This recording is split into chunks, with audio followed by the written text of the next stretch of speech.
بن قاسم نے پھیلایا، کوئی کہتا ہے جہانگیر نے پھیلایا، کوئی کہتا اکبر نے پھیلایا، کوئی کہتا محمد غزنوی نے پھیلایا۔ میں پوچھنا چاہتا ہوں، اور اسی بات پہ لوگوں کا اعتراض بھی ہوتا ہے کہ محمد بن قاسم نے تلوار کا سہارا لیا ہے، محمود غزنوی نے تلوار کا سہارا لیا ہے، عالمگیر اورنگزیب نے تلوار کا سہارا لیا ہے۔ لیکن میں آپ سے کہنا چاہتا ہوں، اگر کوئی آپ کے سامنے تلوار تان دے تو آپ کی گردن تو جھک جائے گی، لیکن دل نہیں جھک سکتا، دل نہیں جھک سکتا ہے۔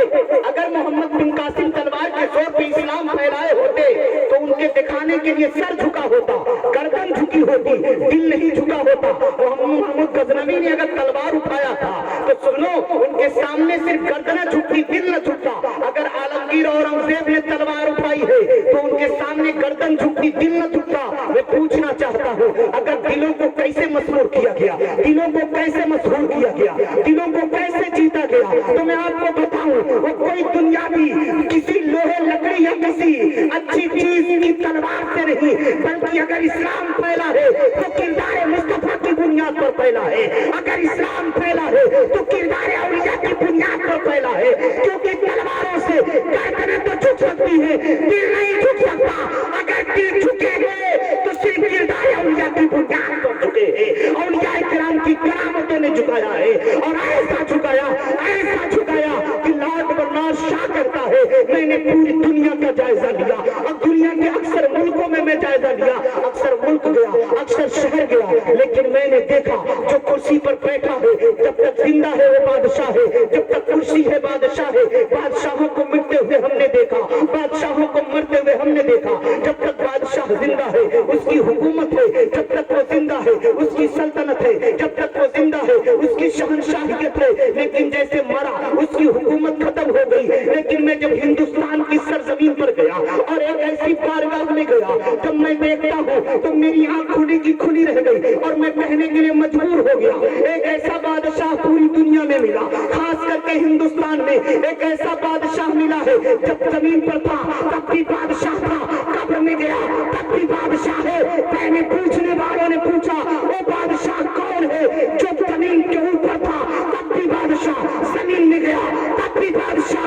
تو لارڈ برنارڈ شاہ کہتا ہے وہ کوئی اور نہیں بلکہ ہندوستان کی سرزمین پہ خواجہ غریب نواز ہے، جو زمین کے اوپر ہے تب بھی بادشاہ ہے، زمین کے نیچے ہے تب بھی بادشاہ ہے۔ اور لارڈ برنارڈ شاہ کہتا ہے کہ میں نے دیکھا ہے لوگ اپنے تلواروں کے بلبوتے پہ، اپنی شقاوت، اپنی حاکمیت کے بلبوتے پہ، اپنی طاقت کے بلبوتے پہ وہ شاہی کرتے ہیں، وہ حکومت چلاتے ہیں، لیکن خواجہ اجمیری کو میں نے دیکھا کہ خواجہ اجمیری کسی کے سر پہ نہیں، کسی کی گردن پہ نہیں، بلکہ خواجہ اجمیری سب کے دلوں پہ حکومت کر رہے ہیں، وہ چاہے کسی بھی مذہب و ملت کا ہو۔ ہم نے دیکھا کہ خواجہ اجمیری کی بارگاہ میں مسلمان وہ بھی جا رہا ہے، ہندو وہ بھی جا رہا ہے، سکھ وہ بھی جا رہا ہے، عیسائی وہ بھی جا رہا ہے، پارسی وہ بھی جا رہا ہے، ہر طرف ہر مذہب کے لوگ وہاں جا رہے ہیں۔ تو ان اللہ والوں نے اسلام کو پھیلایا ہے، اور ایسا پھیلایا ہے دنیا کے اندر جتنی بھی ناپاک طاقتیں پیدا ہو جائے اسلام کو مٹانے کے لیے آج بات ہوتی ہے، مدرسوں کو بند کرنے کے لیے ان کے ماں نے جنم نہیں دیا وہ لال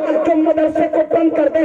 ان کی منشا یہ ہے کہ مدرسے بند ہوں گے تو اسلامی تعلیمات رک جائے گی، مدرسے بند ہوں گے تو مسجدوں میں اذان پکارنے والا کوئی نہیں ہوگا، مدرسے بند ہوں گے نماز پڑھانے والا کوئی نہیں ہوگا، مدرسے بند ہو جائیں گے تو قرآن کی تعلیم دینے والا نہیں ہوگا، مدرسے بند ہوں گے تو قال اللہ و قال رسول کی صدا بلند نہیں ہوگی۔ لیکن ان کو پتا نہیں ہے اب اسلام پھیلا ہے تو مکے کی سرزمین پر پہلے مسجد نہیں بنی تھی، سب سے پہلے مصطفیٰ نے ارکم ابن ارکم کے گھر کو مدرسہ بنایا تھا، مصطفیٰ نے جسے بنا دیا دنیا کی طاقت اسے مٹا نہیں سکتی ہے، اسے مٹا نہیں سکتی ہے۔ ارے مٹ جائیں گے مٹانے والے، تباہ ہو جائیں گے مٹانے والے۔ مدرسہ تھا، مدرسہ ہے، صبح قیامت تک مدرسے رہیں گے، لیکن افسوس تو مسلمانوں پہ ہے جو مدرسوں کو چھوڑ کر اپنے بچوں کو دنیاوی تعلیم کے پیچھے بھاگ رہے ہیں۔ افسوس ان مسلمانوں پہ ہے۔ آج حکومت کی نگاہیں آخر کیوں پھٹ رہی ہے؟ جو اسلام کا دشمن کلیجہ پیٹ رہا ہے، کیوں قرآن کا دشمن کلیجہ پیٹتا ہوا نظر آ رہا ہے، کیوں سینہ پیٹتے ہوئے نظر آ رہے ہیں؟ ان کو معلوم ہے جب تک مدرسہ ہے نبی کے چاہنے والے موجود رہیں گے، ان کو मालूम है जब तक मदरसे हैं इस्लाम के मुबल्लिग तैयार होते रहेंगे। उन्हें मालूम है जब तक मदरसे हैं ऐसे ऐसे हीरे और जवाहरात मदरसे से पैदा होते रहेंगे और हजारों का लश्कर एक तरफ होगा, एक आलिम दीन उनका जवाब देने के लिए तैयार होगा। उन्हें पता है मदरसा एक बहाना बनाया जा रहा है कि हम गवर्नमेंट से इतनी पूंजी नहीं दे पाएंगे, हम उन पे खर्च नहीं कर पाएंगे। अजी ये कोई बहाना है, वरना आप कुंभ में चले जाओ तो करोड़ों रुपया वहाँ खर्च हो रहे हैं। मैं पूछना चाहता हूँ वहाँ से किसको फायदा मिल रहा है, वहाँ से किसको फायदा मिल रहा है? मदरसों से तकलीफ हो रही है, लेकिन ये तकलीफ उनका कहना वजह है, दुरुस्त है, क्योंकि आज मुसलमानों ने अपने बच्चों को मदरसे से अलग रुख दिला दिया है, मुसलमानों ने अपने बच्चों को मदरसे से दूर कर दिया है। मैं पूछना चाहता हूँ और आपको गैरत दिलाना चाहता हूँ, हम ये नहीं कहते हैं कि अपने बच्चों को IAS, PCS, IPS, doctor, engineer, पलासी और LLB न कराओ, MD न कराओ, MBBS न बनाओ। हम ये नहीं कहते कि अपने बच्चों को ये सब मत पढ़ाओ।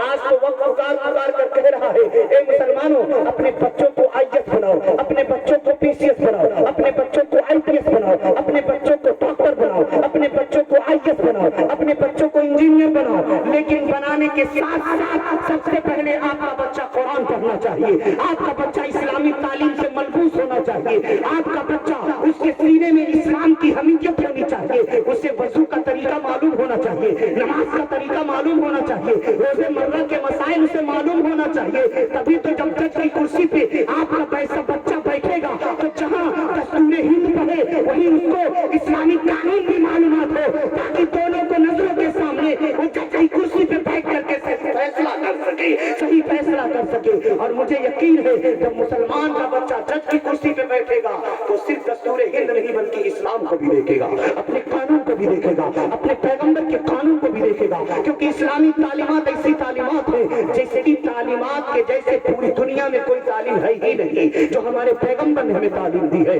आज हम देखते हैं दुनिया का दस्तूर होता है, बहुत से ऐसे लोग होते हैं जो अपनी बीवियों की कदर नहीं समझते हैं, अपने माँ का वकार नहीं समझते हैं, अपने भाइयों का रुतबा नहीं समझते हैं, अपने भाई के मकाम को नहीं समझते हैं। लेकिन मैं आओ आपको एक बात आ गई जिंदगी बात मैं आपके सामने पेश कर दूं। एक बात प्यारे आका सल्लल्लाहु अलैहि वसल्लम ने आप घर के अंदर हुजरे के अंदर तशरीफ लाए, देखा हजरत आयशा सिद्दीका खाना बनाने की तैयारी कर रही हैं, सब्जियां काट रही हैं, उनका मुंह किसी और तरफ है, उनका चेहरा किसी और जानिब है, और एक जगह पानी रखा है, आटा रखा है, अभी गोधा नहीं गया है। पैगंबर इस्लाम जब कमरे में दाखिल हुए हजरत आयशा सिद्दीका न देख पाई कि हमारे आका कमरे में आ गए हैं, उनका रुख किसी और तरफ है, सब्जियां काट रही थी, आटा रखा है, पानी रखा है। प्यारे आका धीरे से गाते हैं, बैठ जाते हैं, पानी लेते हैं, आटा लेते हैं, अब आटे में पानी डालकर अपने हाथ से गूंथने लगे। जब आहट महसूस हुई, जब खनखनाहट महसूस हुई, हजरत आयशा पलट कर देखती है, या रसूलल्लाह आप आटा गूंथ रहे हैं, ठीक हम कर लेंगे। या रसूलल्लाह आप आटा गूंथेंगे,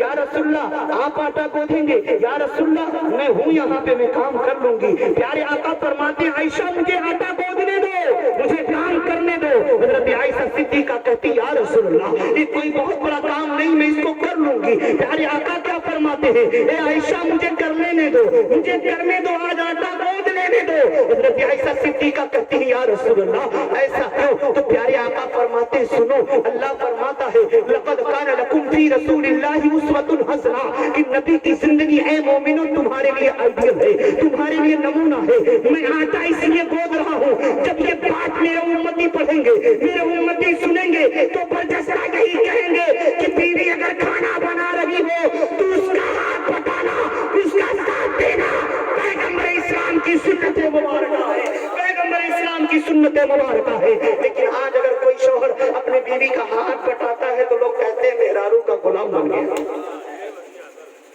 कहते नहीं कहते ही तो अपने मेहरारू का गुलाम बन गया है। मैं पूछना चाहता हूँ क्या अगर कोई शौहर अपने बीवी का हाथ बटाता है तो उसको गुलाम कहा जाएगा? क्या हमारे मुस्तफा बीवी के गुलाम बन गए? नहीं, बल्कि मुस्तफा ने कैसे दिया है, ऐ लोगों जहाँ तुम्हारी बीवी इतनी मेहनत करती है, तुम्हारे लिए खाना बनाती है, तुम्हारे माँ बाप के लिए खाना बनाती है, तुम्हारे बच्चों के लिए खाना बनाती है, पूरे घर की देख रेख करती है, पूरे घर को संभालती है, सबके कपड़े को धोती है, बिस्तर सबका साफ करती है, बर्तन सबका साफ करती है, पूरे घर की जिम्मेदारी वो संभालती है। अगर शौहर कुछ देर के लिए उसका हाथ बटा दे, कुछ देर के लिए उससे मुस्कुराकर गुफ्तगू कर ले, तो उसका दिल बहल जाएगा और उसका दिल और काम में लगता चला जाएगा। लेकिन मुसलमान अपने पैगंबर की तालीमात को आम कहाँ कर रहे हैं। आज तो हमारा हाल अंग्रेजों से भी बदतर होता चला जा रहा है। न लिबास से मुसलमान पता चल रहे हैं, न किरदार से मुसलमान पता चल रहे हैं, न लिबास से, न उठने बैठने से, न सोने उठने से,